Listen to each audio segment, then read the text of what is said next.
नमस्कार सबैजनालाई हजुरहरूलाई मेरो च्यानलमा स्वागत छ। गाडी उठाउने पहिलो तरिका मध्ये सबभन्दा सजिलो तरिका भनेको ह्यान्ड ब्रेकबाट उठाउने गाडी। ह्यान्ड ब्रेक लगाएर गाडी उठाउने। जस्तै कि उकालोमा गाडी हामीले अब नर्मली यसरी रोकिसकेका छौँ, क्लच र ब्रेक थिचेर रोकिसकेका छौँ र अब हामीलाई गाडी उठाउन छ भने सबभन्दा पहिला त ह्यान्ड ब्रेक यसरी सट्ट माथि तान्ने। सट्ट ह्यान्ड ब्रेक माथि तानिसकेपछि अब हामीले यसरी ब्रेक छोड्दा पनि गाडी पछाडि बग्दैन। ब्रेक छोड्दा पनि गाडी पछाडि बग्दैन। अब हामी ढुक्क भयो।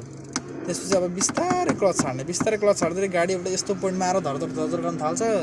गाडी चाहिँ अगाडि बढ्न थाले जस्तो हुन्छ।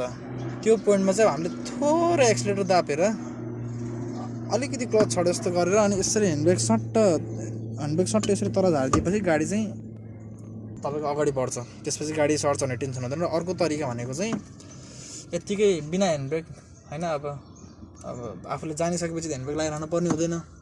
अब ह्यान्ड ब्रेक म ह्यान्ड ब्रेक नलाइकन गाडी उठाउन चाहन्छु भन्नेहरूले चाहिँ गाडी यसरी अब हामीले उकालो गरेर रोकिसकेका छौँ। गाडीलाई सबभन्दा पहिला चाहिँ अब उकालो भन्ने बित्तिकै गाडीलाई यसरी एक गियरमा हाल्ने। गाडीले एक गियरमा हालिसकेपछि ब्रेक नछोड्ने। पहिला यसरी बिस्तारै यसरी क्लच छड्ने।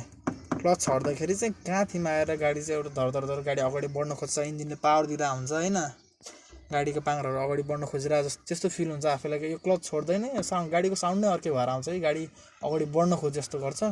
त्यो टाइममा चाहिँ बिस्तारै ब्रेक छोड्ने। यदि अझै गाडी पछाडि सर्न खोज्छ भने फेरि ब्रेक दापेर हुन्छ नि त अलिकति सर्कन थाहा भइहाल्छ क्या। यसो हल्का बाहिरतिर हेर्ने, ऐनामा हेर्ने होइन, हल्का यसरी ब्रेक छोड्ने बित्तिकै अलिकति गाडी पछि सर्ने त्यो फेरि ब्रेक दापेर फेरि अलिकति क्लच उठाइदिने।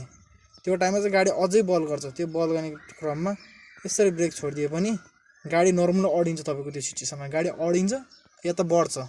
यदि अडियो भने अडियो नै ठिकै छ, अब बढ्यो भने त अब नर्मली सजिलो भइहाल्यो। यदि अडियो भने फेरि हल्का एक्सिलेटर दापेर थोरै क्लच माथि सार्दैछ गाडी आफै मजाले उठ्छ। यही नै तरिका, खासै गाह्रो भन्ने कुरो केही छैन। धन्यवाद। हजुरलाई मेरो भिडियो राम्रो लाग्छ भने पक्कै पनि लाइक, सेयर र सब्सक्राइब गरिदिनु होला। Thank you so much.